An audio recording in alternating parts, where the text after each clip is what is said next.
Okie dokie, we are live. Welcome everyone to the weekly crypto recap. We are getting back to a more normal schedule for these because I am no longer in Australia. I am actually on the other side of the world now for the Satoshi Roundtable, which is pretty exciting.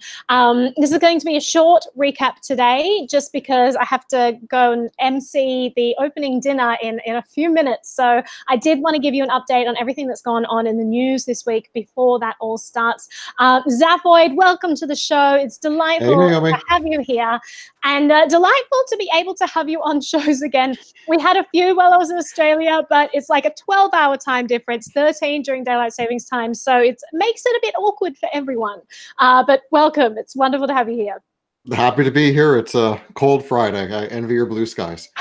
Yeah, no, it's delightful here. So while I'm rubbing that in, let's begin by talking about the BIT license. So this week, the NYDFS, the New York Department of Financial Services, grants a BIT license to the third Bitcoin operator. Now, some people will probably cheer at this and say, yay, another company can operate in New York. But let's look a little bit at the history of the BIT license. This is a coveted thing in New York. It's been horrendous what's happened to crypto in New York since this was implemented. Basically, in 2015, there was just one license granted. Out of all of the crypto startups that we know were in New York at the time, one license was granted. 2016, one license was granted. 2017, two. 2018, oh gosh, let me see if I can find that. But basically, there have been less than 20 companies that have been granted a BIT license since its creation, which I think was 2014 or 2015. July 2014. 2014, yeah, that's right. And it's just been horrendous. So yes, that's great that another Bitcoin ATM operator in New York now has a BIT license. But this is not something to cheer. This is something to be disgusted at because New York needs to get its act together and realize that they are just halting progress. They are halting innovation in the state. What are your thoughts, Chris? I only have to wonder if Cottonwood Vending, if they had to bring on Losky as a consultant to be able to make this happen, because, we all know that's how Losky makes all his money now. Absolutely. The revolving door of crypto and regulation, where you set up the regulations to make it difficult enough so that no one can actually navigate it by themselves. And then you get hired by the same companies to help walk them through this terribly bureaucratic process. Yes, no, it's very interesting that the companies that Losky is involved with just happens to have a BIT license. Isn't that just coincidental? The architect of the BIT license himself. So Cottonwood Vending LLC, as we said, Department of Financial Services have just approved a license for them. So let's see what happens there. It's a huge achievement for them because so few have received it. I mean, off the top of my head, I could probably name like 20 companies that I know have put in applications for this BIT license and been denied. On what grounds? As you suggested, Chris, maybe just because they didn't know the right people, because that's apparently how it works these days. But that's nothing against Cottonwood, and I am impressed that they got one. Let's hope that they use it well. Look, goodness knows we need more companies competing in New York at the moment. But let's move on. As I said, we've got very limited time, so we're just going to breeze through the news from the week. Binance. So what do we think about this? Users can now pay for crypto with credit cards. They're streamlining the process. They're making it easier for people to purchase crypto. And they've said that this is going to help make it easier, take away some of the friction, etc. So this was announced on Thursday. It actually partnered with an Israel-based payment processor. It's called Simplex, and now you can make purchases with Visa and MasterCard. There you go. There's news. Yep. It's actually slightly cheaper than buying with credit cards through Coinbase. Coinbase is 3.9%. Binance is 3.5%. So they're trying to target the same space. I haven't done it yet. I'm not even sure what the requirements are with Binance to do that because I've no interest in buying crypto with a credit card. I know that there's a daily limit, so they've got $20,000 per day per user. So if you wanted to buy $20,000 more than that in crypto, then you can't. And there's a monthly maximum of $50,000 per user as well. So for all you high rollers out there watching the show right now, just keep those maximums in mind. It seems like one of those things where if you get one of those cards that gives you an extra 10% cash back for the first $3,000, this is a good way to use it. But other than that, but at the same time, more fiat gateways into crypto is good. Making it easier for people to actually get into crypto with fiat is good. Whatever my feelings about Binance and credit cards. Well, making it easier for people to get rid of their fiat as well. Yes. Having bridges between the two is always great. We don't want people going back the other route, back into fiat, but getting them out of fiat and getting them into crypto, great that there are more options for them now. Absolutely. And this is Binance trying to step up its game and become more Coinbase-like. As you know, last week they just launched their OTC trading desk, and they're just trying to step up their game and being more full-featured so anybody can use them for anything, trying to play into Coinbase's areas of strength.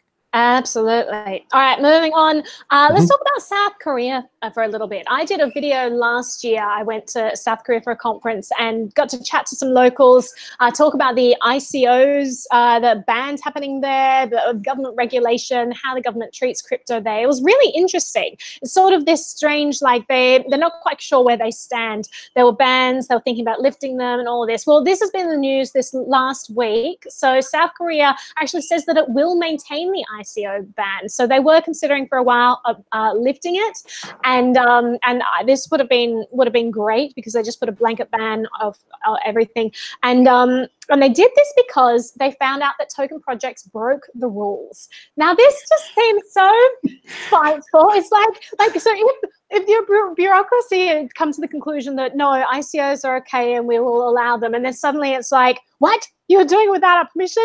Fine, you can't do anything. Like, it just seems, I don't know, it doesn't seem like a good reason to have a regulation in place. Like, well, you shouldn't have broken the rules. Like, doesn't it just seem so dumb?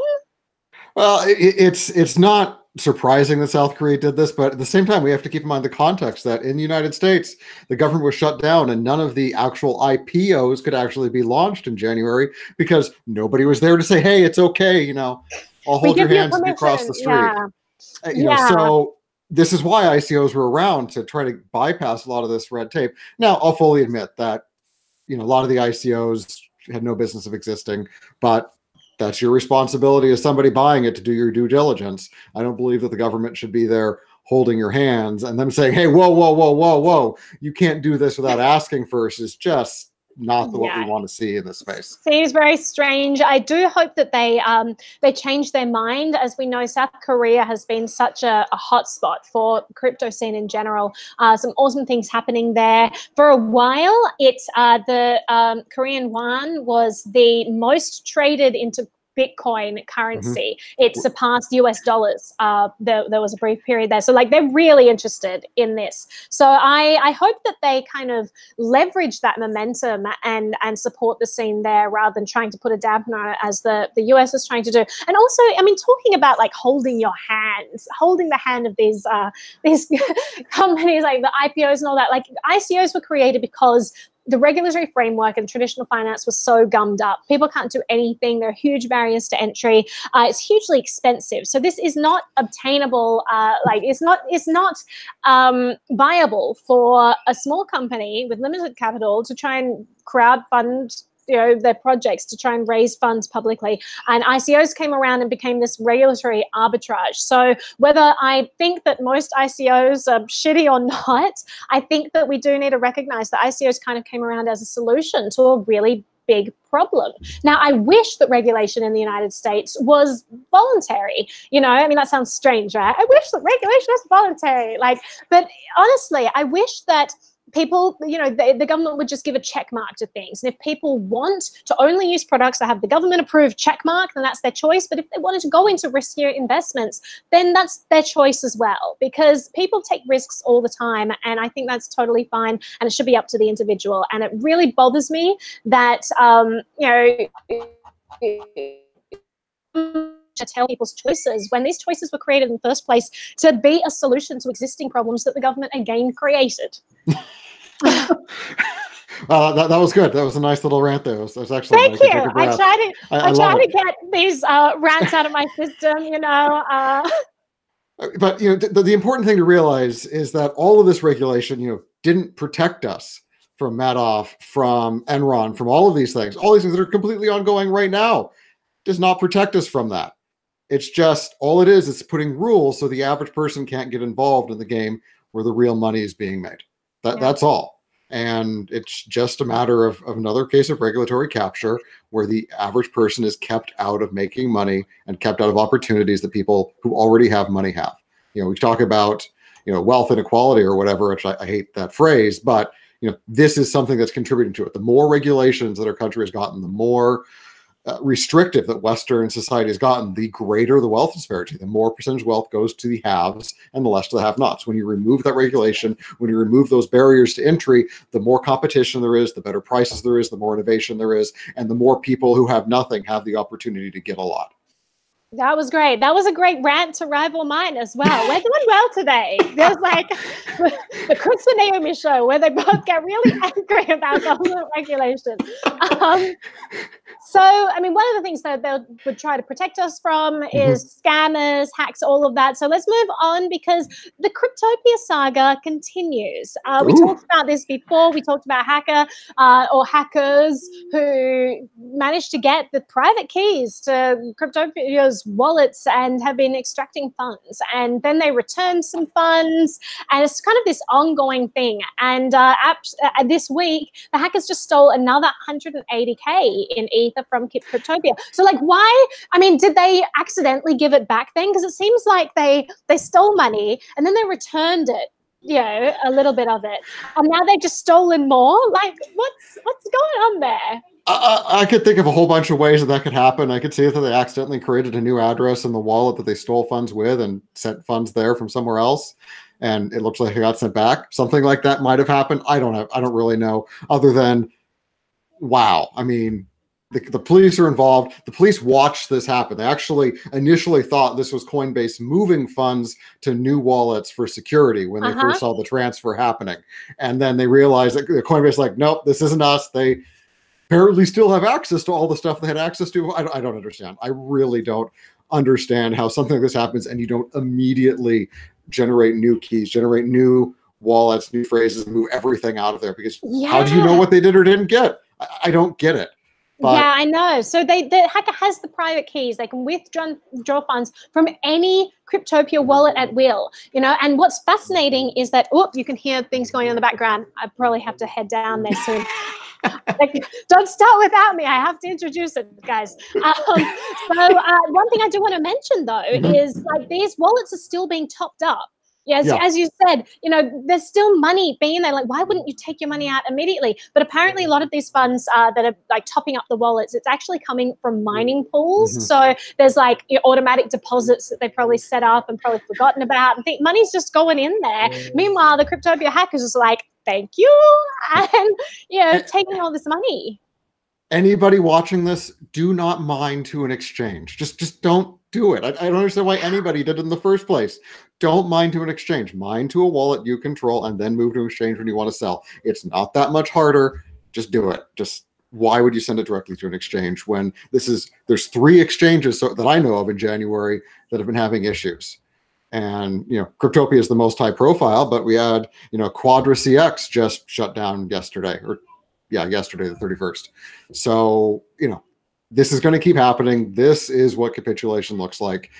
And maybe the proof of keys kicked this off, maybe not. I don't know, but a lot of bad stuff's happening in the crypto exchange space right now. Absolutely. So just be real careful. Moving on, talking about like traditional finance, the SWIFT system, which is basically how American finance works in Australia. I think it's called the CHESS system. So Australia, a while ago, they started experimenting with trying to implement blockchain technology and upgrading the system, like the chess system, the SWIFT system. I mean, these are old, archaic systems that haven't really been improved upon for a really long time. So Australia announced that ages ago, but have put it on hold. And now SWIFT is announcing that they're going to be doing the same thing in America. So the SWIFT chief announced a trial, a DLT integration with R3. So R3's Corda platform is being involved with this, and they're going to test SWIFT's GPI payments using this technology. So that seems interesting. Yeah, I heard a lot about why they went with R3 instead of Ripple. I don't quite understand the difference here, but yeah, it's one of those things where the Ripple people like banks using the blockchain. They want to claim that all the banks will start using Ripple, and that's what gives the Ripple token value, except then the banks have to actually use the token. It doesn't make any sense to me. But stuff like that is inevitable because, yeah, I mean, the blockchain and money go hand in hand. Moving money between banks is something that can be, it's not anything you need to put in a mutable database. It needs to be an immutable thing that happens, so you always know that it's happening. And, right now, moving money between banks, is anybody who's actually tried to do that is slow and tedious and at least a 24-hour process if everything goes right. Where they just need to catch up with everything. And this is, again, where even the legacy institutions are being challenged by how simple and easy blockchain is and how this competition is spurring innovation even in the traditional markets. And that's why competition is good and regulation destroying competition is bad. Absolutely. So in December, R3 launched the Corda Settler. So it's an application that's aimed to facilitate global currency payments with enterprise blockchains, and they would use Ripple's XRP to start, but I believe the idea is to transition away from that. So interesting to see what happens there. I mean, I know a lot of us are in crypto. In fact, most of us are in crypto because we want to get away from all of those institutions to begin with, but it is interesting that they themselves are recognizing the benefits and the efficiency of this new technology. And it's, with all of the trillions of dollars at their disposal for research and development, none of them came up with an efficient process like this. But now, while they slam cryptocurrency and say this is a scam and this is terrible, they're using the technology that cryptocurrency is based on, Bitcoin is based on. So that's always interesting. And actually, it reminds me of another quote that I found. So let me just pull that up. So JPMorgan, they recently announced, they said that cryptocurrencies would only have value in a dystopian economy. So it seems that some of the banks are jumping on board and saying, like, yes, this is efficient and this is a valuable thing. And some of them are like, no, this would only have value in a dystopian economy. And they don't see the current economy as being dystopian at all. They don't see any problem with countries around the world that are currently taking money out of citizens' bank accounts. They don't care about accounts being frozen. They don't care about inflation all over the world. Apparently, it needs to get more dystopian before they think cryptocurrency is going to have any value. But a concession, they think that it will have value in that world. So there's that. Yeah, I mean, now we can be crypto preppers too. They say when the world collapses and dystopia happens, I don't know, whatever, then cryptocurrency will be valuable. So there you go. You can prep with your gold, your silver, your MREs, and your cryptocurrency. Right. I've only got a couple more minutes, so I'm going to breeze through the last few. Bitcoin ATM startups, they're saying that business is booming at the moment. I know that everyone, like when you mention ATMs, they're like, oh, it's 2015.